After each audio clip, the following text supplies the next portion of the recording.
I'm here with Sherry Serafini of Fire Mountain Gems and Beads, and Sherry's going to show us how to make this fabulous, bold and sassy bracelet. Look at that. It's a great cuff. Well, thank you.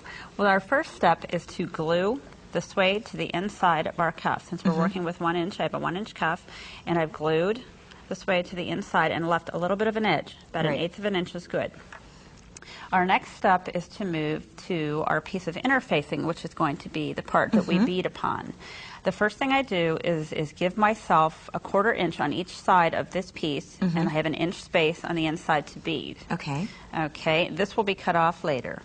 I apply my cabs where I want. These are my chosen cabs. And you know what's great about it is there's so many different varieties of cabochons that you can choose from, and it just depends on which design you're looking for. Oh, they're wonderful. That you can get, yeah. Wonderful. Be very creative with it. Yes, I absolutely adore cabochons. I have a large collection of them. So what we do is we arrange a placing pattern on our 1-inch strip. Okay. Okay, I'm going to take this from you. And you glue it down though, right? We glue those down. We use our jewelry glue. Yes, okay. Yes, good point. Jewelry glue, and we glue those down. And here's a sample of a piece glued down. Now the stitch I want to show you is called a back stitch. Okay, you thread a needle single thread. And the reason we use single thread is because you will be making several passes through these beads. Okay. Now I pick up 2 beads at a time. Okay.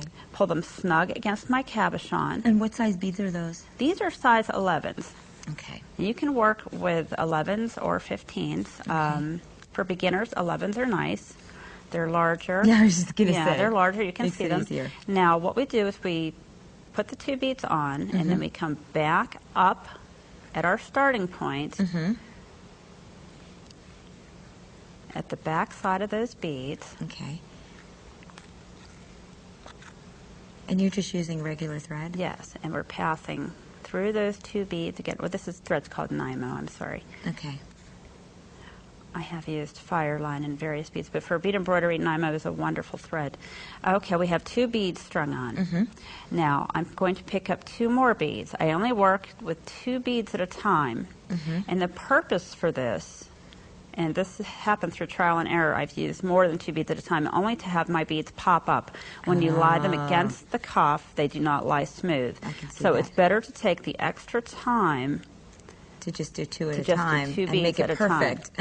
and have, if you're going to put all the effort into making one of these, then you want to do it right.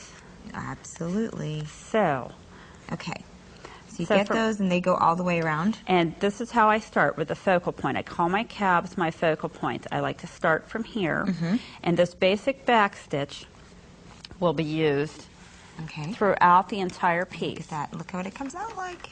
And this is 2 rows of back stitch around this cabochon. Now what I'd like to show you now is what's called a stop stitch. Okay. And this is wonderful.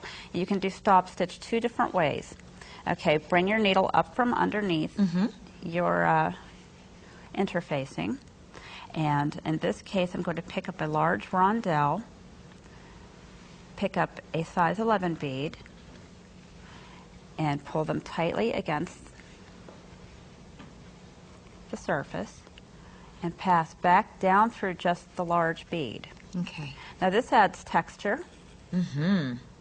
And these are 2 simple stitches. Throughout this piece we will be using back stitch and stop stitch. Now I wanted to note before I continue with that you can, if you're a beginner and you're not comfortable with just going, I like to just bead and let the beads tell me where to go. You can take a permanent marker and draw do like your own little pattern or something. Draw a pattern on here, and you can follow those lines if that makes you more comfortable. That's a very good tip. tip. Through here. Now that's a little design tip. Perfect. And a lot of people really like to do that. So you're covering this entire background, so those lines won't be seen at all. We are painting this entire surface with beads. I like to call this Love painting that. with beads. So from there, you can come up around that cabochon.